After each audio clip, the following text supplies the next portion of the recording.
So what's going on there, YouTube? Where there, everybody. SEL0320. Joe Johnson 030. Kenny and I don't have a number. He is Kenny 040. No, I was playing. Kenny 007. 00 Kenny. So we'll go with. No. Wow. McFly.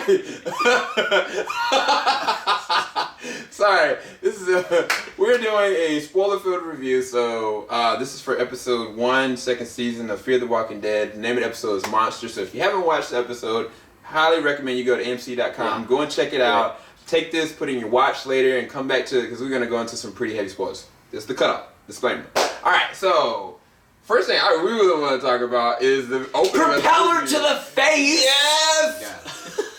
No, it was so epic of a setup because we see everybody. Well, no, I take that back. We see Chris, we see Madison, we see Travis on the beach, and then we see Nick on the boat with Strand, and we see everybody else on the boat, and we're like, what is going on? That was like the good thing and the bad thing about this was like, why is everything on fire? Where are all these zombies coming from? Like, but it puts you in it. Like, it is so dynamic because clear and cut that Chris is like having this melodramatic moment. He can't leave his mother's side. I understand it. But it's like Travis is put in a bad situation. Madison is put in a bad situation. They have to defend themselves while Chris is just sitting there on the body. And then by the time they get out to the boat, the zombies are trying to get in that same propeller. And it was like, that was one of the goriest moments that they actually showed. I think there's moments they kind of like, you bash a zombie's head in, you see stuff, but I don't know, they went for it on that. What was y'all's shock value on that one? I thought that was dope. Yeah. What was the moments y'all want to talk about this? I'm just gonna say now because I'm realizing as we're talking about the spoilers, we mentioned that nothing, like we don't know what's going on with all the city exploding. Yeah. But there's nothing that actually explains the walkers coming. Yeah. There's nothing that explains that. Because typically, like, walkers go towards noise. Yeah. They go towards, like, interaction. So actually, technically, they should be going into the city on fire. Yeah. Where all the explosions are, instead of going to the coast. Yeah.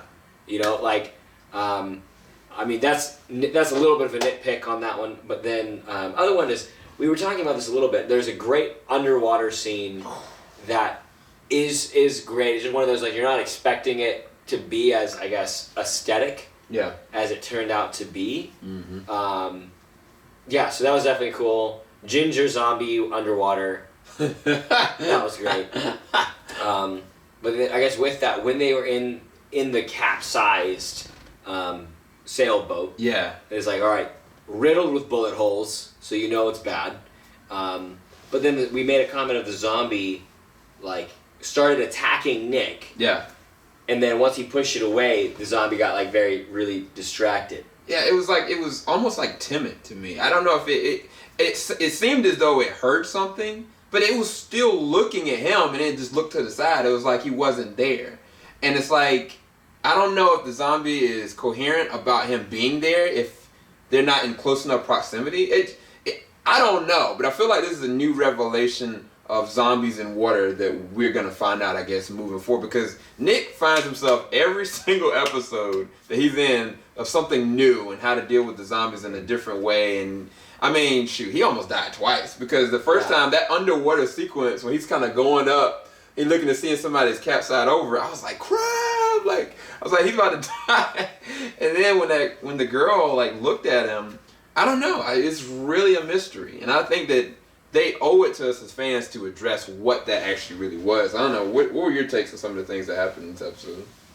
I kind of wonder about that, but with their zombies in water, I don't think they can swim pretty well. I think for me, Strand was probably my favorite character to watch this episode, just because he posed some valid points as far as like interacting with other people in the water.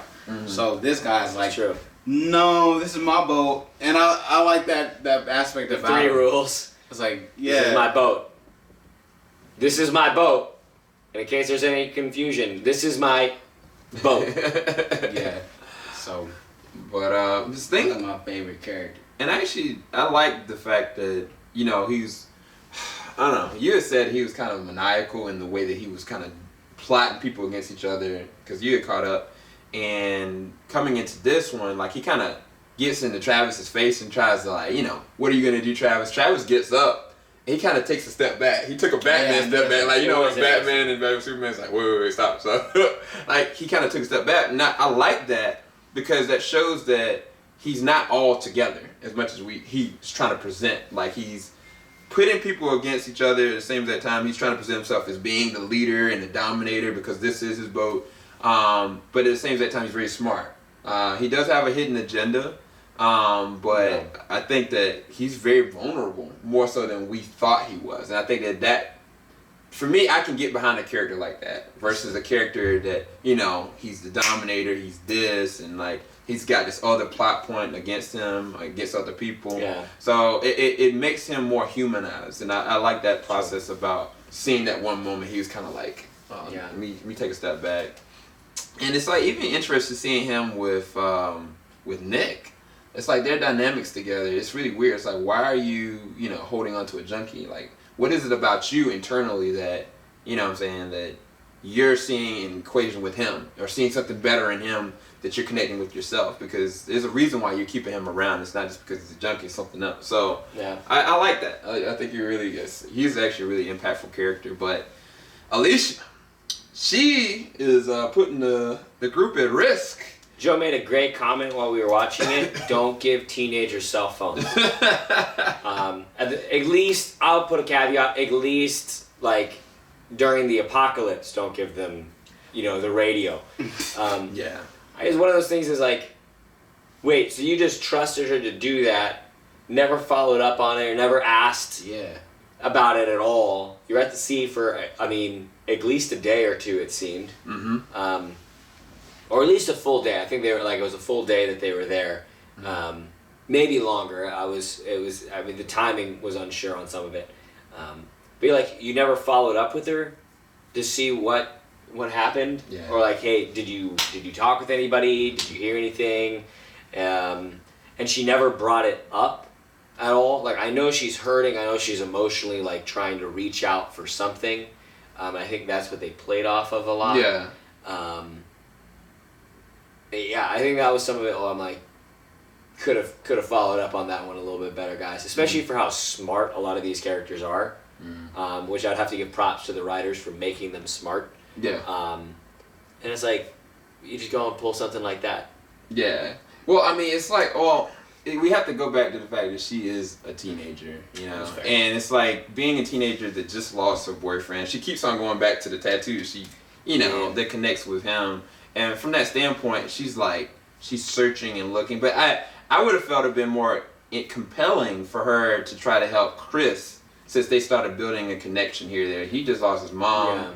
Yeah. It would have been better suited for her to really be there for him. But at the same time, she's trying to make her place there. What is her purpose being there than to find somebody? But it was I was sitting there thinking, these are pirates. I was everything about the way this conversation is coming out, he's trying to pull information from her. He's trying to get on her side. It's when you tell your kid, don't get on the internet and start chatting with people, and they're not listening, that's how predators, they approach it in the same exact way that this dynamics is happening with Alicia. So. Say, zombie pirates.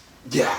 It's going down. I think Stranded said that whoever it is, they're close because they were the ones that gunned down that sailboat. Yeah. And they're sending back around. Luckily, they got the fog on their hands, but looking at the previews, they're not going to be on the yacht very long. So why would they get off the yacht unless they were attacked? So I'm in. I'm hyped for the next episode. I was worried that this was going to be a Debbie Downer, specifically how The Walking Dead, last season ended.